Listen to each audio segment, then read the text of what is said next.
একদিকে বিটিএস যারা কে-পপকে আন্তর্জাতিক প্ল্যাটফর্মে পৌঁছে দিয়েছে, অন্যদিকে ব্ল্যাকপিঙ্ক যারা গার্ল গ্রুপ হিসেবে বিশ্ব জয় করেছে। কিন্তু প্রশ্ন হলো বিটিএস এবং ব্ল্যাকপিঙ্কের মধ্যে আসলেই পার্থক্য কোথায়? কে কিসের মধ্যে সেরা? বিটিএস আর্মি নাকি একজন ব্লিঙ্ক, নাকি তুমি দুটোই ভালোবাসো? আজকের ভিডিওতে আমরা এই দুই সুপারস্টারদের তুলনা করব, সঙ্গীত, জনপ্রিয়তা, অ্যাওয়ার্ড, রেকর্ড, ফ্যানবেস সবকিছু নিয়ে। সুতরাং পুরো ভিডিওটি দেখো, কারণ শেষে তোমাদের জন্য একটি চমক রয়েছে। কে-পপ দুনিয়ার দুই বিশাল শক্তি বিটিএস এবং ব্ল্যাকপিঙ্ক। এই দুই গ্রুপ বিশ্বব্যাপী কোটি কোটি ভক্তের হৃদয় জয় করেছে।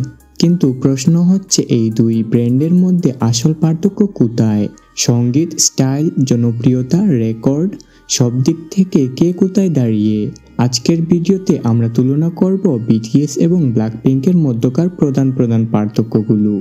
বিটিএস 2013 সালে বিগ হিট এন্টারটেইনমেন্টের অধীনে অভিষেক করে। তাদের শুরুটা হয়েছিল একটি হিপ হপ ভিত্তিক গ্রুপ হিসেবে, কিন্তু ধীরে ধীরে তারা পপ, ইডিএম, আর&বি এর সংমিশ্রণে এক অনন্য ধারা তৈরি করেছে। বিটিএস এর সদস্যরা হল RM, জিন, সুগা, জেহুক, জিমিন, ফি এবং জাংকুক। অন্যদিকে ব্ল্যাকপিঙ্কের অভিষেক হয় 2016 সালে ওয়াইজি এন্টারটেইনমেন্টের অধীনে। মাত্র 4 জন সদস্য নিয়ে গঠিত হয়েছিল এই ব্ল্যাকপিঙ্ক, যাদের মধ্যে জিসো, জেনি, রোজ এবং লিসা রয়েছে। ব্ল্যাকপিঙ্কের লক্ষ্য ছিল মেয়েদের জন্য একটি শক্তিশালী এবং ক্যারিজমেটিক ইমেজ তৈরি করা, যা তাদের গানে ও মিউজিক ভিডিওতে স্পষ্টভাবে ফুটে ওঠে। বিটিএস এর গানগুলো হচ্ছে অনেক আবেগময়, যেমন blood, sweat and tears, spring day, fake love এবং ইয়েট টু কাম। অন্যদিকে ব্ল্যাকপিঙ্কের গানগুলোতে পাওয়া যায় শক্তিশালী বিট, ফ্যাশন ফরওয়ার্ড ইমেজ এবং গার্ল পাওয়ার থিম, যেমন kill this love, how you like that, pink venom.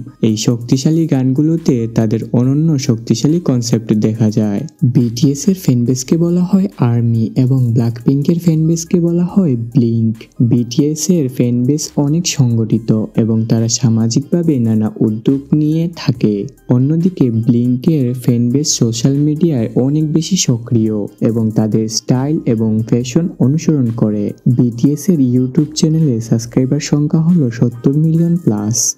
অন্যদিকে ব্ল্যাকপিঙ্কের ইউটিউব চ্যানেলে সাবস্ক্রাইবার সংখ্যা হলো 90 মিলিয়ন প্লাস। এখানে 20 মিলিয়ন উপরে রয়েছে ব্ল্যাকপিঙ্ক।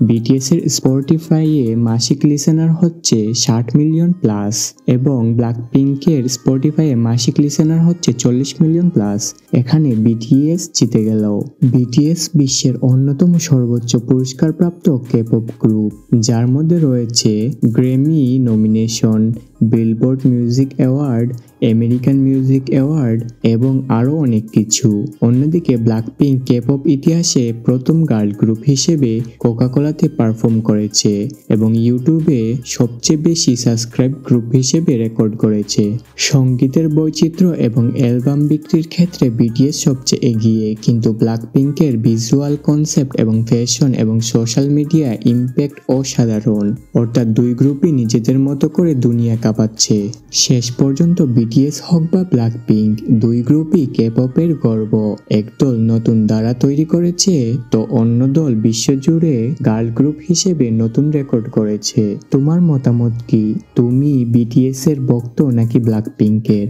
নাকি দুটোই তোমার প্রিয়? কমেন্টে জানাও। ভিডিওটি ভালো লাগলে লাইক, শেয়ার এবং সাবস্ক্রাইব করতে ভুলবে না। দেখা হবে পরবর্তী ভিডিওতে, এবং পরবর্তী ভিডিও কি নিয়ে আসবো অবশ্যই কমেন্ট সেকশনে বলে যাবে।